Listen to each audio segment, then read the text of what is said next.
반갑습니다. 오늘은 탱자가 2025년 12월 29일부터 2026년 1월 6일까지 무려 2년간에 걸쳐서 상남권을 건너 바다 건너시에 비행기 이코노미 타고 쉬어 7박 9일의 일정으로 하나투어 헝가리 체코 오케스트라가 아닌 오스트리아 3개국 대충 훑어보기 패키지 여행을 다녀온 이야기를 들려드리려고 합니다.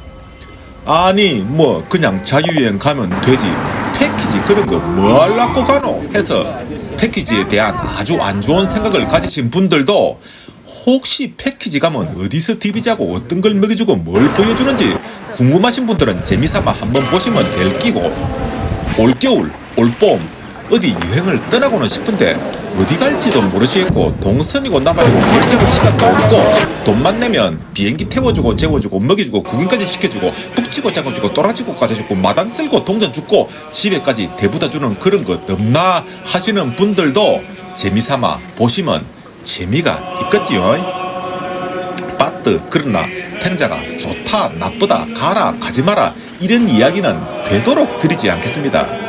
요즘이 어떤 세상입니까? 함부로 근거 없이 욕했다가 탱자 블랙 컨슈머로 찍힐 수도 있고 또 좋아서 좋다고 이야기하면 얼마나 받아 처먹었노 이런 가짜는 댓글이 달릴 수도 있기 때문에 어떤 여행 상품이 유지가 되고 있다는 것은 제 개인적인 의견을 떠나서 괜찮다는 뜻이죠. 그냥 재미삼아 보시고 참고만 하시기 바랍니다. 간단하게 여행 경비부터 말씀을 드리자면 탱자는 그냥 여행사에 전화해서 2달 전쯤에 예약을 했는데 380만원 정도 들었습니다. 19명이 왔는데 다 물어보지는 않았지만 우연히 350만원대 롯데 홈쇼핑을 통해서 상품 예약을 하고 오신 분도 계셨습니다. 그리고 여행 다녀와서 확인해보니 420만원이 되어 있는 것을 보니 어떤 때 어떤 경로로 하느냐에 따라서 비용도 차이가 있을 수 있을 것 같습니다. 자, 호텔 이야기 드리겠습니다. 잠자리 중요합니다. 나는 잠만 자면 된다 이런 소리 하시는 남자분들 많은데 사실 탱자가 그렇습니다. 하지만 우리 사모님들은 전혀 안 그러실 것 같습니다. 괜히 돈 쓰고 다녀오고 난 다음에 욕들을 먹지 않으시려면 숙소가 깔끔한지부터 확인을 해봐야 됩니다.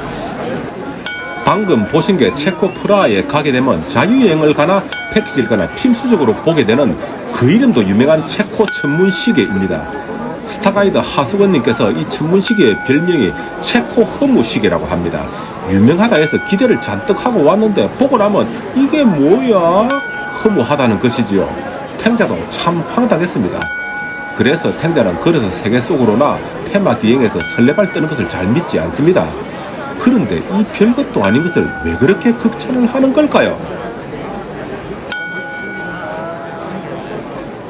첫째 날은 슬로바키아 브라티슬라바에 있는 NH 농협이 아닌 NH 브라티슬라바 게이트 1이라 하는 별이 4개 호텔에 숙박을 하게 됩니다. 그 모습은 그냥 사무실 빌딩 같고 주변도 썰렁하죠. 하지만 내부는 깔끔하고 좋습니다. 제일 신기했던 게 모든 호텔에서 샤워기를 틀자마자 뜨거운 물이 마치 기다렸다는 듯이 꽐꽐꽐꽐꽐 쏟아져 나오는 것이었습니다. 집에서도 그렇고 아무리 고급 호텔에 가도 온수를 틀면 찬물이 나오다가 서서히 더운 물이 나오는데 헝가리, 체코, 오스트리아는 그렇지 않았습니다. 틀면은 바로 쩔쩔쩔쩔쩔 끓는 물이 꽐꽐꽐꽐 쏟아져 나오니까 추위 많이 타시는 분들 전혀 걱정하실 필요 없습니다. 그리고 아침 조식이 나오는데 저는 개인적으로 전 일정 중에 첫날 조식 뷔페가 제일 훌륭했습니다. 탱자는 신선한 과일이 많고 적고를 가지고 조식 뷔페 수준을 평가하는 기준으로 삼는데 눈이 디비질 정도로 신선한 과일들이 많아서 결국 과식을 하게 되고 며칠 뒤 체하게 됩니다. 거의 뭐 별이 5개 5성급 뷔페라 해도 될 정도였습니다. 그리고 첫날 여기서 문제가 하나 있었는데요. 방에 난방 세팅이 잘못되어서 추운 방이 2개지요. 2방 정도 있었답니다. 그런데 같이 간 일행분들이 워낙 온순한 분들이라 그런지 이 동네는 원래 이런갑다 하시고 밤새 오달달달달달 떨면서 주무셨답니다. 어째 이런 일이? 혹시 여러분들은 춥거나 덥거나 하시면 참지 말고 바로 저한테 연락하지 마시고 바로 카운터에 연락 주시기 바랍니다. 둘째 날은 드디어 체코로 넘어와서 클라리온 호텔 프라하 올드타운이란 곳에 묵습니다. 유일하게 생수도 있고 커피 캡슐도 있었던 곳 같습니다. 예전과는 달리 무려 별이 4개 4성급 호텔인데도 치약 칫솔 주는 것도 한 곳도 없고 냉장고도 대부분 없었던 것 같습니다. 싸구려 민박집도 비누, 치약, 칫솔, 로션 다 줄 때 그걸 안 쓰고 다 집에 가져와서 1년 내내 썼던 추억이 있는데 뭐 지금은 특급 호텔 나가야 볼 수 있는 풍경이 되었죠. 아침 조식은 어제보다 단촐했지만 먹을만 했습니다. 이런 거 본 적 있습니까? 얼마 전에 오사카 리츠 칼튼 호텔에서 이런 걸 처음 보고 우와, 특급 호텔은 무언가 다르긴 다르네 했는데 여기서 이걸 또 보게 될 줄은 몰랐습니다. 벌집을 통째로 가져와서 이렇게 놔두었는데 신기하기도 하고 해서 탱자는 한번 씹어 먹어봤습니다. 그냥 꿀만 먹는 것보다 벌집을 통째로 씹어서 먹는 게 영양이 더 많다고 일부러 벌집을 구해서 먹는 사람도 있다고 합니다. 셋째 날은 체스키 부대요 비치의 드보락 호텔이라는 곳인데요. 일정 중에 제일 수준이 낮은 호텔이었습니다. 버스가 호텔 앞까지 들어가질 않아서 200m 정도를 캐리어를 끌고 갔습니다. 그래도 불만이 없었던 이유가 이런 낯설고 먼 곳에 조용한 시골 마을을 산책한다는 기분도 좋았고 눈길이라 조심스럽긴 했지만 부산에서 몇 년 동안 눈 구경 못하다가 눈을 밟으면서 캐리어를 끌고 가는 것이 지겹지가 않고 마치 똥강아지처럼 재미있었습니다. 아이러니하게도 사흘 연속 점점 호텔이 안 좋아지고 있었습니다. 이날이 12월 31일이라 이때 관광객이 많아서 호텔이 없어서 어쩔 수 없이 평소 하나투어에서 안 묵는 호텔로 예약이 된 것 같았습니다. 호텔 문도 잠겨 있어 앞에서 벨을 누르고 기다렸다가 들어갔고 로비에서도 호텔 주인도 아닌 알바 아저씨가 리셉션에 계셨는데 아침 조식 뷔페 시간과 장소를 물어보니 몰랐습니다. 뭐 이런 호텔 직원이 다 있나 싶었는데 뭐 전직 해적선 선장님 같으시죠. 워낙 덩치도 크고 싸움도 잘하실 것 같아서 찍소리 안 하고 얌전하게 있었습니다. 그리고 엘리베이터 속도가 느려서 성미 급한 그분이 바로 탱자인데 그냥 계단으로 캐리어를 들고 올라갔습니다. 오래된 호텔이라 페인트도 좀 벗겨져 있고 문도 뒤틀려서 잘 안 닫히고 당연히 냉장고는 없었지만 호텔이 깔끔하게 관리가 되어 있었고 생수도 있고 커피도 있었습니다. 이후로 생수 주는 호텔은 없었던 것 같습니다. 스타가이드 안드레 하석원님께서 내일 아침 뷔페가 부실할 것 같으니 사발면 가져오신 분들은 가져와서 드시라고 해서 가지고 내려갔는데 뭐 그래도 뷔페는 어제 호텔이랑 비슷한 것 같았습니다. 이후로 사발면 먹을 기회가 없었습니다. 주는 밥이 내 입맛에 안 맞다고 안 먹고 숙소로 들어가서 호텔에서 사발면 먹을 사발 용기는 없었던 것 같습니다. 네 번째는 여행 중 유일하게 2박을 하게 되는 오스트리아 짤츠부르크의 아마데오 호텔 샤펜라트라는 곳에 묵게 되는데 관광버스 주차장에 호텔 뒤편에 있어서 들어갈 때만 해도 입구가 왜 이렇게 후지지 하면서 들어가는데 호텔 정문 쪽에서 다시 들어와 보니 호텔 규모도 크고 내부 인테리어가 제일 현대식이었습니다. 그렇지만 정작 방에 커피포트도 믹스커피도 없어서 좀 심심했습니다. 규모가 크고 현대식인데 비해 아침 뷔페는 조금 평범했습니다. 탱자 개인적으로 예전에는 전망 좋은 호텔을 찾아서 일부러 여기저기 구경삼아 호텔을 옮겨 다니기도 했는데 지금은 짐을 싸고 풀고 안 해도 되는 한 곳에 장박하는 것이 제일 좋습니다. 그렇지만 이번 여행은 갔다 왔다 하는 날 빼면 7일 동안 3개국을 돌아다니려니 매일같이 전쟁 피난민처럼 짐을 싸고 풀고를 했는데 유일하게 이 호텔에서 2박 연박을 하게 되어서 편했습니다. 여행 중 묵은 총 6곳의 호텔이 조식 뷔페만 차이가 조금 있었지 룸과 침대 컨디션은 거의 비슷했던 것 같습니다. 5성급이면 더 좋겠지만 그렇게 되면 지불해야 될 경비가 엄청 올라갈 것이고 이 정도면 괜찮은 것 같습니다. 다섯 번째는 오스트리아 비인의 역시 별이 4개 아르코텔 카이저 바스라는 호텔에 가봤어? 예, 묵게 됩니다. 이건 역시 로비 소파가 시뻘겋고 화려해 보이면서도 또 세월의 흔적이 묻어나면서도 아침 뷔페가 좋았습니다. 어떤 분은 이곳 뷔페가 여행 중 최고였다고 하시던데 그래도 탱자는 첫날 뷔페가 제일 좋았던 것 같습니다. 자, 이것도 마가린도 풍부하고 치즈도 풍부하고 과일도 풍부하고 탱자가 좋아하는 올리브가 잔뜩 산더미처럼 쌓여 있었는데 이거 올리브는 좀 숟가락으로 들게 하면 좋을 것 같은데 집게로 하니 잘 안 집히네요. 그리고 놀랍게도 만두랑 볶음밥까지 있었습니다. 아마도 비엔나가 오스트리아의 수도이다 보니 한국과 중국, 일본 관광객을 위한 맞춤 음식이 있는 것 아닌가 생각됩니다. 그리고 아무도 손대지 않은 성모 마리아 천연빵을 탁 자르는 이 재미 이거 먹고 싶어서가 아니라 그냥 새빵 자르는 기분을 느껴보기 위해서 그냥 한번 쑤셔 보는 겁니다. 이거 아침 과식을 하면 안 되는데 말이죠. 이게 자유여행이라면 아침 배 터지게 먹고 그냥 점심을 안 먹고 카페에서 차 한잔하고 디저트로 때우든지 아니면 배고플 때까지 관광을 하다가 그때 점심을 먹으면 됩니다. 그런데 패키지이다 보니 아침 먹고 바로 버스 타고 몇 시간 가다가 바로 또 점심 먹는 장소에 도착하고 이런 경우가 있으니 아침을 드실 때 점심시간을 감안해서 양 조절을 하는 게 필요할 것 같습니다.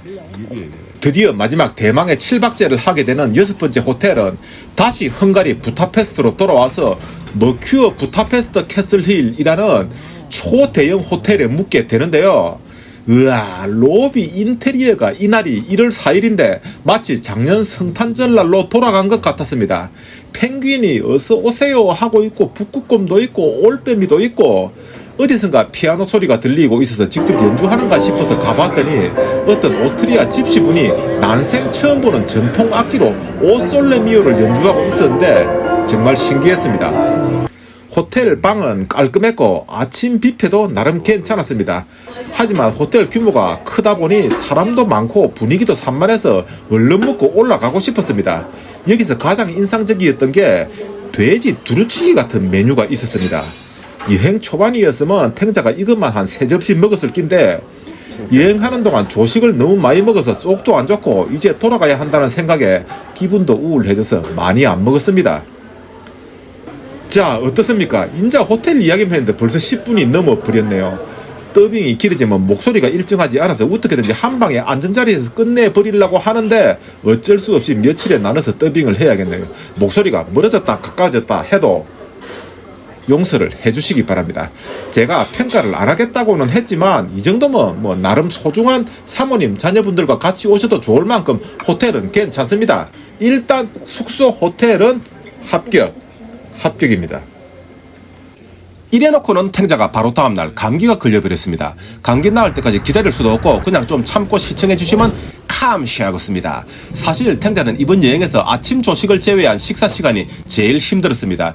여행사가 제공한 식사가 맛 없었다는 게 아니라 탱자 개인 취향 때문입니다. 탱자가 해외여행을 시작했던 40대 초반에는 그 나라 가면 그 나라 음식을 먹어봐야지 한식을 왜 먹냐고 패키지 여행 가서 한식 주면 화도 내고 그랬었는데 점점 세월이 지나면서 특히 유럽 현지 전통식들이 별로 맛이 없어져서 요즘은 자유여행 가면 그냥 한식당만 찾아다니고 싶습니다. 그런데 패키지 여행에서는 주는 대로 받아 먹어야 되니 힘들었다는 것이지요. 또 최근 5년 동안 우찌 하다 보니 이코노미를 타본 적이 없다가 오랜만에 이코노미를 타고 가게 되니 대한항공 기내식도 예전같이 맛있지 않다는 생각이 들었습니다. 그리고 첫날 호텔에 도착해서 저녁 먹을 시간이 없다 보니 샌드위치와 주스를 주더군요. 동선상 어쩔 수 없는 것 같은데 내버리기 아까워서 억지로 한 조각 먹고 결국 나머지는 버렸습니다. 그냥 첫날에 과감하게 가져간 사발면을 까먹을 걸 하고 나중에 후회가 되었습니다.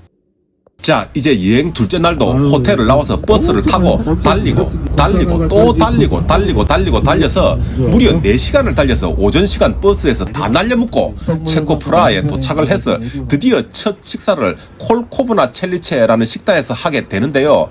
패키지 여행을 가면 일단 대부분 지하에서 식사를 해야 하는 것 같습니다. 내려가 보니 한국 관광객들로 가득 차 있었습니다. 이 영상을 보시는 분들의 성향에 따라서 우리도 여기 가면 되겠구나 생각하는 분도 계실 끼고 여기만은 피해야 되겠구나 하는 분들도 계실 수도 있습니다. 뭐 알아서 판단할 일이죠. 샐러드를 크게 한 접시를 주는데 마음에 들었습니다. 이것만 해도 식사가 될 것 같았습니다. 그리고 또 엄청난 양의 고기와 빵을 주는데 먹을만 합니다. 이렇게 식사를 마치고 오후 2시가 되어서야 프라하성에 올라가서 첫 관광을 시작하게 됩니다. 자유시간을 잠시 주는 둥 마는 둥 하다가 다시 모여서 성 비투스 성당 안으로 들어가기 위해서 엄청나게 긴 줄을 서게 되는데 이게 긴 줄이 아니랍니다. 패키지에 포함된 코스라 그냥 들어가지만 자유여행을 오게 되면 이렇게 긴 줄을 서서 들어가야 되나 말아야 되나 탱자는 고민할 것 같습니다. 성당 내부 구경을 마치고 황금소로라는 곳에서 또 잠시 자유시간을 주고 내려가는데 전반적으로 관광객들이 너무 많아서 정말 정신없습니다. 코로나 이후로 관광객이 오히려 2배로 폭증을 해서 그렇다는데 일찍 와보지 못한 게 후회가 됩니다. 내려와서 전철을 타고 걸어서 까를교라는 다리가 있는 곳으로 잠시 왔는데 여기는 사람이 더 많습니다. 이놈의 것 내가 관광을 하러 왔는지 사람들한테 치이려고 온 건지 모를 정도입니다. 다시 걸어서 체코 천문시계를 잠시 보고 잠시 마켓 구경을 하고 호텔에 체크인을 하고 짐을 풀고 나와서 이날 저녁 바로 프라하의 한식당 마미, 엄마라는 뜻이죠. 라는 곳을 들리게 됩니다. 뭐 한식당이니 당연히 정말 맛있게 잘 먹었습니다만 그런데 탱자가 제육볶음 나온 영상을 안 찍었네요.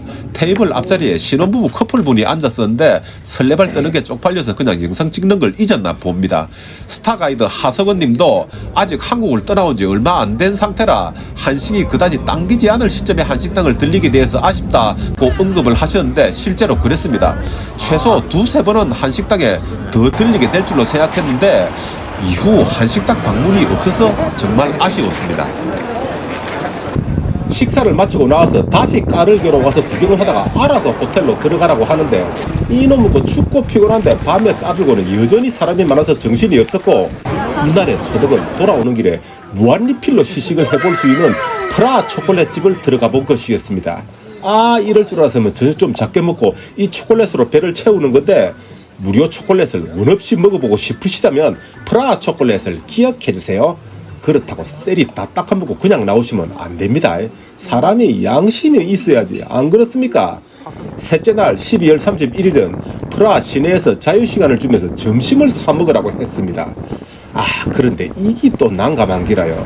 여행사에서 밥을 먹여줄 때는 또 내가 원하는 밥을 안 주니 시큰둥했는데 밥을 알아서 사 먹으라고 하니까 또 이거 어디 가서 뭘 먹어야 할지를 모르겠는 기라요.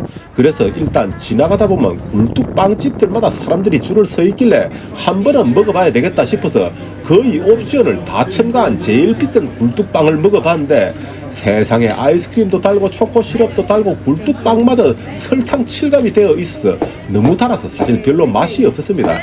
그래서 일단 굴뚝빵 먹은 거 소화시킬 겸 시청 전망대인가에 올라가 보니 우와 눈 내리는 프라하 풍경이 막 쫙 보이고 막 기가 막히기는 한데 사진 찍다가 손가락 얼어 붙겠네요.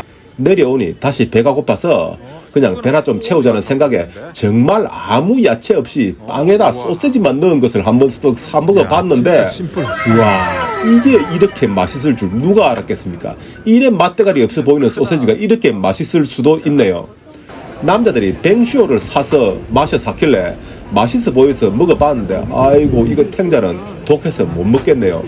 먹기 전부터 끓인 와인에서 알코올이 증발해서 코를 확 찌르는데 아깝다고 억지로 먹었다가 취해서 눈길에 미끄러져서 대가리 깨지든지 소변 마려워서 바지에 쌀 것 같아서 그냥 한두 모금 먹고 버렸습니다. 귀여운 오리 새끼들이 꽥꽥거리면서 행님요 내 좀 데리가서 키워주이소 하는데 미안하다 우리 집 만땅이다 하고 나왔고 거꾸로 매달린 거위도 아이고 탱자 형님요 내 좀 데리고 가주죠 나도 한국 가서 살고 싶습니다 하는데 미안하다 사랑한다 하고 그냥 구경만 하고 오고 그런데 이 동유럽은 왜 이렇게 이쁜 기념품들이 많은가요? 소시적 탱자 같으면 다 쓸어 담았을 낀데 요새 뭐 집에 이런 쓰레기들이 이미 만땅이라 이렇게 자유시간을 마치고 3시 반쯤에 버스에 올라타서 다시 2시간을 달려 이날 저녁은 체스키 부데요비치라는 작은 마을에 있는 레스토라스 젤렌이라는 식당에 들어갔는데 식당 안에 당구대와 심지어는 볼링장이 있었고 음식이 나오는데 빈살만 황태자와 외계인까지 나와서 서빙을 해주길래 이게 우찌된 일인가 싶었는데 오늘이 한 해 마지막 날이네요. 연말 이벤트로 코스프레를 한 직원들이 서비스를 해주고 있었습니다. 서울에 사시는 분들은 잘 몰라도 부산 촌동네에 살다 보니 이런 걸 처음 봐서 식사하는 내내 이것 덕분에 즐거웠습니다. 음식 맛을 떠나서 이런 즐거움이 있으면 기분 나쁘지는 않을 것 같습니다. 이렇게 해서 드디어 2026년 새해 첫날 어제처럼 다시 캐리어를 끌고 200m를 걸어서 버스를 타고 체코에서 가장 아름답다는 동화마을 체스키 크롬노프라는 곳을 구경을 하게 되는데요. 겨울 모습이다 보니 탱자가 생각했던 것과는 너무나 다른 썰렁한 풍경이라 좀 당황하게 됩니다. 도착하자마자 제일 유명한 마을 전체를 내려다볼 수 있는 풀샷 포인트에서 잠시 사진을 찍습니다. 이곳에서 좀 느긋하게 풍경 감상을 하면서 이야기도 나누고 했으면 좋겠는데 현실은 그렇지 않죠. 일행들을 따라가서 성을 지나서 마을에 들어가게 되고 두 번째 뷰 포인트에 도착을 하게 됩니다. 탱자가 이것을 처음 오긴 했지만 자유여행에서 된 습관 때문에 뭔가 아쉽다는 생각만 자꾸만 하게 됩니다. 겨울이라 나름 운치 있기는 하지만 아무래도 겨울에는 가게들도 다 문을 닫고 파장 분위기인 것 같고 체류 시간이 짧다 보니 카페 가서 차 한잔 할 시간도 없고, 그런데 같이 간 신혼부부 커플은 특정 카페를 찍어봐서 차와 디저트를 하면서 만족한 시간을 보냈다고 하더라고요. 역시 선택과 집중이 중요한 것 같습니다. 탱자는 여기서도 남은 것은 아쉬움과 기념품 가게에 들린 것이 제일 인상적이었던 것 같습니다. 관광을 마치고 나오면서 마을 입구의 식당에서 꼴레뇨라고 하는 전통식을 먹게 됩니다. 맨 먼저 빵에 담긴 스프가 나오고요. 스프만 먹으려니 빵이 아깝고 빵까지 먹으려니 또 부담스럽고 꼴레뇨가 나왔고 아이스크림 디저트까지 나왔습니다. 음식 맛은 노 코멘트 하고요. 식당 여직원분이 마네킹같이 이뻤는데 차마 노골적으로 증거를 보여드릴 수 없어서 아쉽습니다. 식사 후에 3시간을 달려서 드디어 오스트리아 짤츠부르크에 도착을 해서 탱자 짤츠부르크를 세 번째 와서야 미라벨 궁전을 들어가 보게 되는데요. 2012년도 가을에 형님과 처음 와서는 밤에 도착해서 하룻밤 잠만 자고 갔고, 2014년도에 동기들과 와서는 며칠을 머물면서도 아무도 미라벨 정원에 가자고 안 하더군요. 뭐 이곳 역시 겨울에 와노니 아무 볼거리가 없네요. 정원을 나와서 다리를 건너 게트라이드 거리로 들어가서 모차르트 하우스 앞에서 현지 가이드 산타크로스 할아버지를 만나서 게트라이드 거리를 구경하면서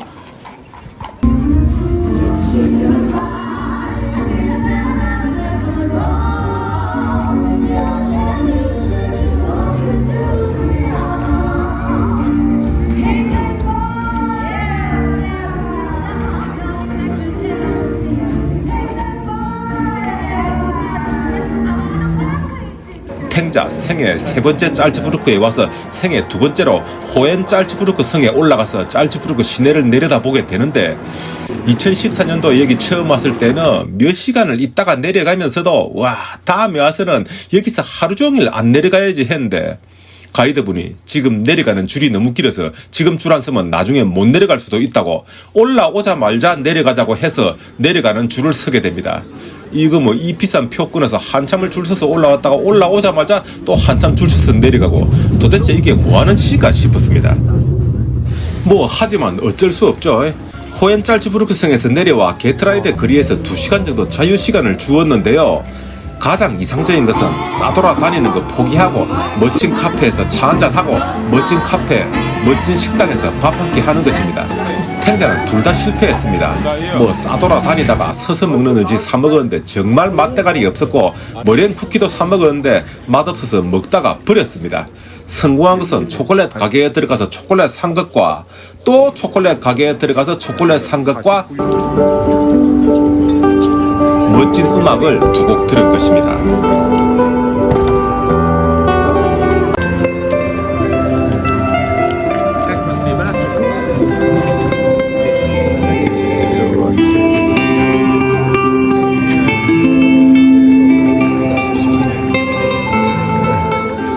이렇게 하루가 다시 지나고 2026년 1월 2일 여행 5일째 버스를 타고 짤츠칸무구트를 달려서 쯔벨프호른 케이블카 탑승을 하게 됩니다. 올라가면서 이런 풍경을 보게 됩니다.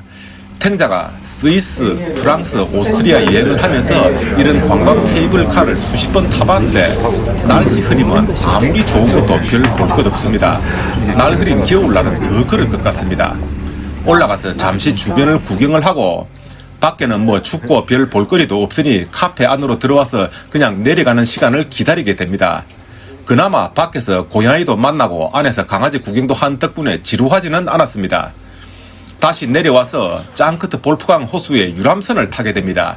드디어 우리가 타는 배가 왔나 싶었는데 이 배가 아닌가비요.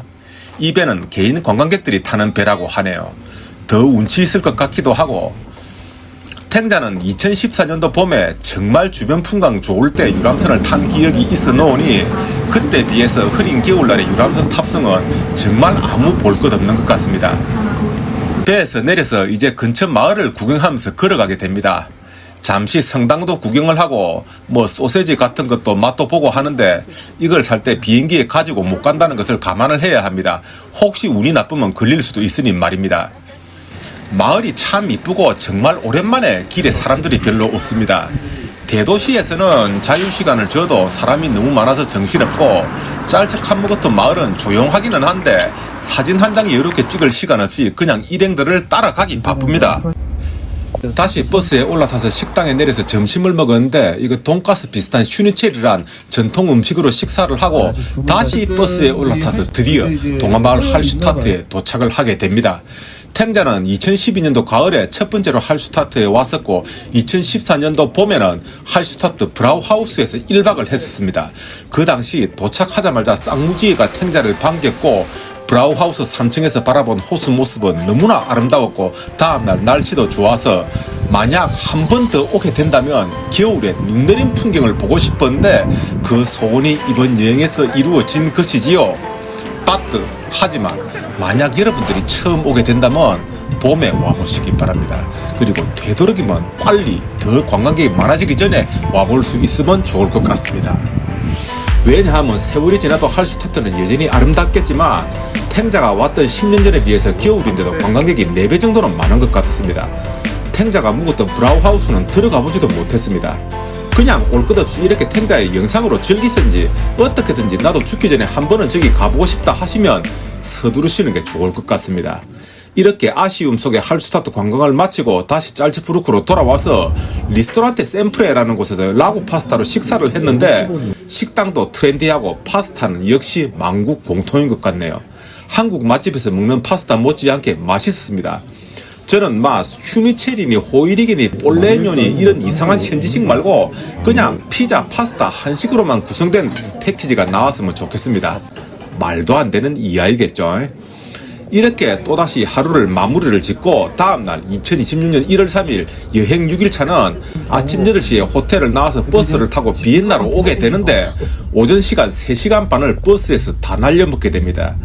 이야, 이거 7박 9일 3개국만 해도 이렇게 하루에 반나절이 버스에서 다 날아가는데 홈쇼핑에서 많이 팔았던 7박 9일에 5개국 이런 상품들은 하루 종일 버스에서 이동만 하다가 볼일 다 보지 않았을까요? 비엔나에 도착하자마자 점심시간이 되어서 호이리게라는 전통식으로 식사를 하고 탱자는 생애 3번째로 비엔나에 와서 생애 3번째로 쉔브른 궁전을 와보게 됩니다. 도착해서 잠시 자유시간을 주는데 쉔브른 궁전도 사람이 너무 많고 3번째 왔는데도 너무 낯설었습니다. 세월이 지나서 관광객이 많아진 것일까요? 아니면 원래 겨울에 이렇게 더 혼잡한 것일까요? 탱자는 그래도 지난 2번 왔을 때 못 올라가 봤던 정원 맞은편 언덕을 숨을 헐떡이며 올라갔다 와서 다시 한번 소원을 풀고 비엔나 현지 가이드분과 함께 쉔브른 궁전과 다음날 벨베데레 궁전 관람을 하는데 자칫 지겨울 뻔했던 비엔나 관광이 덕분에 정말 재미있었습니다. 탱자가 가이드분의 이야기를 하나도 놓치지 않고 들으려고 이렇게 애를 쓴 것은 이번이 처음인 것 같습니다. 인솔 가이드는 또 다른 역량이 필요하지만 현지 가이드분들은 너무 다큐멘터리식으로 정보 전달만 해주는 것보다는 이렇게 재미있게 말씀을 해주실 필요가 좀 있지 않나 싶은데 그런 까지 감안해서 가이드분을 선택할 수는 없겠지요. 탱자가 다음에 비엔나 자유여행을 한 번 더 오게 되면 이분을 개인적으로 컨택을 해서 다시 한번 가이드를 받고 싶을 정도였습니다. 이렇게 궁전 관람을 마치고 비엔나 시내에서 자유시간을 한 40분 주는데요. 인기 있는 카페는 다 줄 서야 한다 하고 이때도 탱자는 린데 초콜릿 가게에 구경 들어가서 우와 맛있겠네 하고 입맛만 쩝쩝 다시 주시고 여기서도 세상에서 제일 맛있는 레데라 초콜릿 가게에 들어가서 혹시 여기는 짤츠부르크 가게보다 가격 싼가 싶어서 봤더니 가격은 똑같이 비싸네요. 그렇게 해가 저물고 립스 오브 비엔나라는 곳에서 저녁 식사를 하게 됩니다. 역시 지하로 내려가게 되는데 식당이 제법 이쁘게 꾸며져 있었고 여직원분이 인형같이 눈부시게 이뻤었는데 여기서도 증거 영상이 없네요. 비엔나에서 제일 잘 나가는 갈비집이라는데 먹은 현지식 중에서는 제일 맛있었고 양념이 우리나라 양념갈비 양념과 거의 비슷한 것 같습니다. 우와 이 많은 것을 우찌다 먹나 하는데 먹다 보면 대부분 뼈라서 양 많은 분들은 오히려 양이 좀 모자랄 수도 있습니다. 이렇게 식사를 즐거이 마치고 음악의 도시 비엔나에 왔는데 클래식 음악 한번 감상을 해야죠.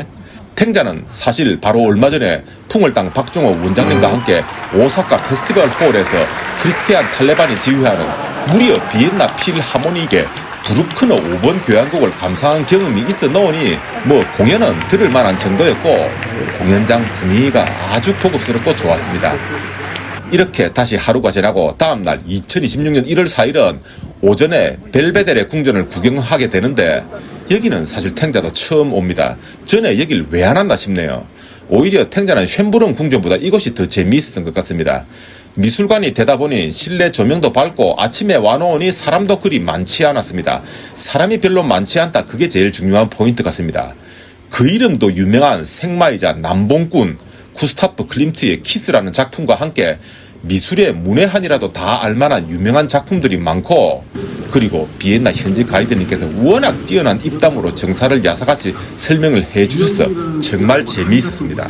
벨베데레 관람을 마치고 건물 밖으로 나와서 2026년 표식과 함께 기념 촬영을 하고 다시 비엔나 시내로 들어와서 드디어 오전 11시부터 2시 반까지 비엔나 시내에서 또 자유시간을 주는데요. 그동안 여행 중에 자유시간 중에 어디 싸돌아다니쿠스 하기만 하고 한 번도 편히 앉아보지를 못해서 상대적으로 덜 유명하다는 카페 한 곳을 찾아갔더니 아이고나야, 이것도 벌써부터 줄을 선 것을 보고 포기하고 그냥 바로 수라 한 잔씩을 찾아서 오픈할 때까지 문 앞에서 기다렸습니다. 그리하여 오픈런에 성공했고 여기서 김치찌개와 짬뽕을 시켰는데 김치찌개는 그럭저럭 먹을 만한 정도였고 짬뽕은 웬만한 한국 짬뽕 맛집보다 더 맛있습니다. 그리고 남은 시간은 잠시 추위를 피하기 위해서 슈테판 성당 안에 들어가서 미사가 끝날 때까지 파이프 오르간 연주를 듣고 있다가 그래도 또 시간이 남고 따로 할 짓도 없고 해서 에라이마 종탑에 한 번 더 올라가 보기로 하고 11년 전에 올라갔던 입구를 찾지 못해서 성당을 한 바퀴 삥 돌고 나서 겨우 입구를 찾아서 표를 끊고 드디어 종탑을 향해 올라가는데 여기서 문제가 하나 생겼습니다. 기억에 오류가 생겼는지 분명 11년 전에는 엘리베이터 타고 올라갔던 것 같았는데 끊임없이 뺑뺑이 도는 계단의 연속이네요. 힘들고 어지럽고 막 돌아버리겠네요. 탱자 아무리 체력이 떨어져도 2년간 24층 아파트를 한 번도 엘리베이터를 탄 적이 없고 21층 집을 2년 동안 비상계단을 올라다녔고 지금도 13층 집을 계단을 오르면서 지내서 이 정도쯤은 쉬지 않고 단숨에 오를 줄 알았는데 중간에 실수도 없고 관광객이 올라올 수 있도록 하기 위한 구조가 아니다 보니 내려오는 사람과 몸을 계속 스치듯이 부딪히며 올라가야 되는데 정말 힘들었습니다. 아마 11년 전에 탱자 같으면 중간에 한 번도 하시고 논스톱으로 바로 올라갔을 끼인데 그동안 살도 찌고 체력도 떨어졌다는 것을 생각을 못하고 무작정 속도 조절 안 하고 오르다가 심장마비 오는 줄 알았습니다.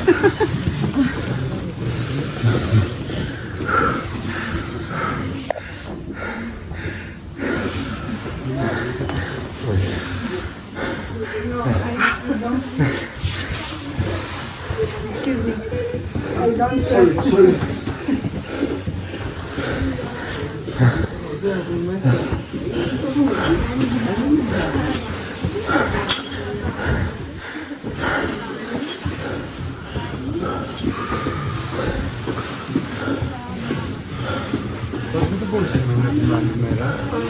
Sì, no, ma scherzo, sorella.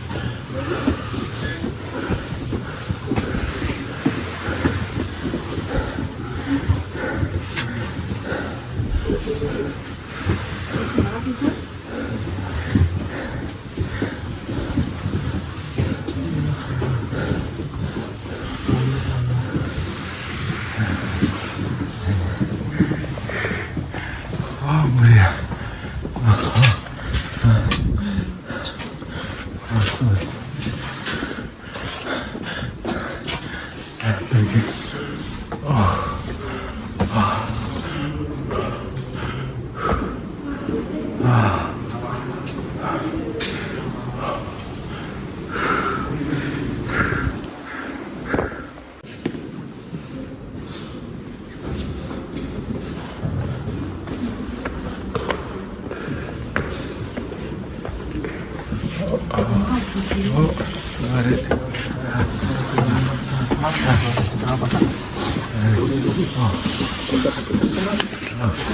Sorry.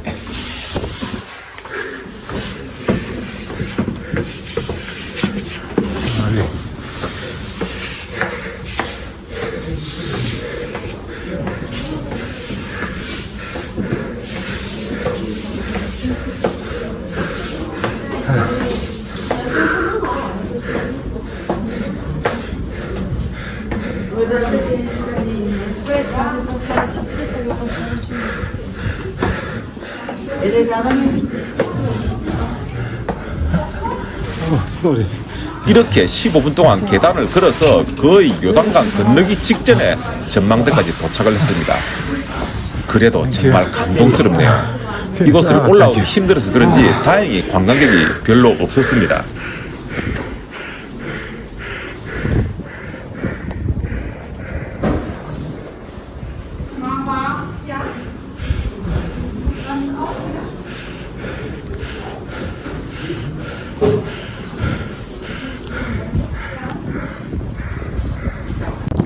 탱자가 유럽 여행을 다닌 지 제법 되다 보니 피렌체, 두오모, 쿠폴라, 조또 아닌 것이 아닌 조또의 종탑, 산 지미냐노 종탑, 시에나 종탑, 산마르코 종탑, 산 조르조 성당 종탑, 밀라노 성당 지붕 등 뭐 하여튼 많이 올라가 봤는데 종탑 풍경만치 멋진 풍경이 없습니다. 이 슈테판 성당 종탑 풍경은 구조가 안 좋아서 그나마 제일 볼 것 없는 편에 속하는데 그래도 이렇게 올라오기 힘든 곳이라야 올라가면 또 사람이 없어 구경하기는 좋은 것 같습니다. 올라가는 것은 그렇게 힘들더니 내려오는 것은 또 금방이네요. 인생도 그렇지 않던가요? 업적을 쌓기는 힘들어도 부와 명성, 건강 무너지기는 한순간이죠. 아이고 뭐 쓸데없는 소리 집어치우고 이 집 과자가 그리도 유명하다 해서 한번 구경하러 들어가 봤는데 뭐 가방에 옷이 가득 차서 담아갈 틈이 없네요. 이렇게 자유시간이 끝이 나고 오후 2시 반밖에 안 되는데 비엔나 관광을 마치고 버스에 올라타서 이제 내일 한국으로 돌아가기 위해서 부타페스트로 가는 버스에 오릅니다. 가는데 또 4시간이 걸리기 때문에 떠나려니 또 아쉽죠. 어둑어둑해진 부타페스트에 도착을 해서 여행의 마지막 저녁 최후의 만찬을 부타페스트 중국집 중에서 가장 유명하다는 구룡 대반점에서 중식 코스를 먹게 됩니다. 나름 먹을만 했고 빨리빨리 나와서 마음에 들었습니다. 식후에 드디어 현지 한인 가이드 총각이 나오는데 목소리 한번 들어보십시오. 봉골레 하나. 여러 가지 뭐 매운맛과 단맛, 짠맛 다양한 것들이 들어가다 보니까 자 음식들은 좀 조화로운 맛이 많이 되면 불 끄고 집에 갈 것 같은 느낌이 있죠. 자 국제적인 도시 부다페스트, 이 페스트라는 도시는 외국인들이 정말 많이 들어와 있습니다. 들어와 있는 다양한 외국인들.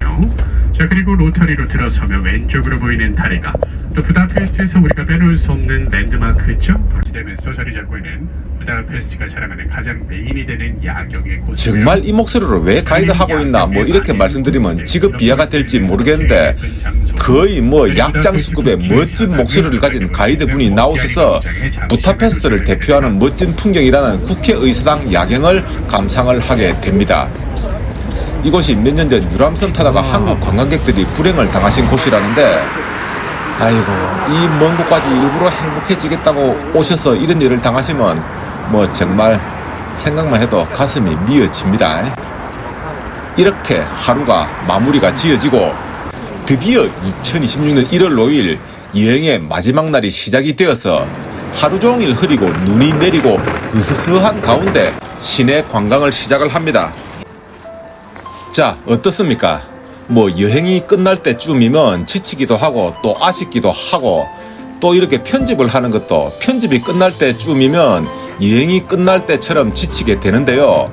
부다페스트의 도시 풍경은 정말 아름다웠지만 겨울이고 흐리고 눈이 내리다 보니 운치는 있지만 평생 한 번밖에 볼 수 없다는 가정하에 보기를 원하는 최고의 상황은 아닌 것 같습니다. 그러니 편집 초반에도 한번 말씀드렸다시피 만약 여러분들이 동유럽 여행을 오고 싶은데 자유여행을 가기는 부담스럽고 패키지를 택해야 한다면 쇼핑 없는 이 동유럽 3개국 하나 투어 상품을 택하시면 될 것 같습니다. 하지만 겨울밖에 시간 없다고 싸다고 겨울 상품을 택하지는 마시고 되도록이면 봄이나 가을에 오시는 게 좋을 것 같습니다. 나는 겨울 풍경이 좋더라 하시는 분이 있을 수도 있는데 대부분 실록이 푸르른 화창한 봄 풍경이나 단풍이 물든 가운데 맑은 가을 풍경을 원하게 되지요. 이번에 탱자가 체코 프라하 풍경과 헝가리 부다페스트 도시 풍경을 보고 느낀 점은 이제 탱자도 이런 도시 풍경을 하도 많이 보다 보니 뭔가 다른 것 같으면서도 비슷비슷한 것 같다는 생각이 들었습니다. 이번 여행을 다녀오고 난 뒤에 피렌체 풍경이 그리워져서 피렌체라는 영화를 피렌체라는 영화가 마침 개봉을 했길래 보러 갔었는데 만약에 탱자가 본 피렌체의 풍경도 이런 흐린 겨울날의 모습이었더라면은 이렇게 아름답게 기억될까 하는 생각이 들었습니다. 하나투어가 제공하는 마지막 식사, 점심 식사는 굴라시라는 유럽 전통 스프였습니다. 이거 좋아하시는 분들 많으시던데 탱자는 사실 이것조차 정말 먹기 힘들었습니다. 오후에 잠시 시내 관광하는 자유시간을 주는데 대부분의 사람들이 기념품 가게 안에서 나가지를 않습니다. 탱자도 볼 것 있나 싶어서 나갔다가 추워서 다시 들어왔습니다. 이렇게 진짜 여행이 끝이 나고 눈을 밟으며 캐리어를 끌고 공항으로 향했습니다. 여행에서 가장 싫고 지루한 순간이 돌아오는 비행기 안이죠. 비즈니스가 아닌 이코노미석일 때는 더 그렇습니다. 여행을 떠날 때는 꿈에도 그리는 여행을 떠난다는 희망이라도 있지만 돌아오는 비행기는 지옥 같은 현실로 돌아간다는 절망뿐이기 때문이지요. 그런데 뜻밖의 돌아오는 비행기 안에서의 시간이 한순간도 지겹지가 않았는데요. 그 이유는 세상에서 제일 아름다운 애기 천사를 만났기 때문입니다.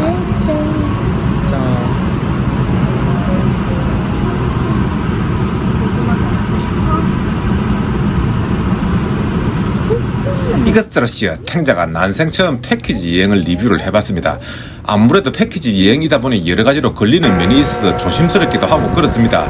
너그러이 이해해주시면 감시하겠습니다. 여행 마지막 날이라 그런지 종소리도 서글픈 것 같네요. 여행 내내 수고해주신 인솔자 안드레 하스건님에게 다시 한번 이 자리를 들어서 감사의 말씀을 드리면서 이야기 마치겠습니다. 감시합니다. 진리와 탱자였습니다.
Italia.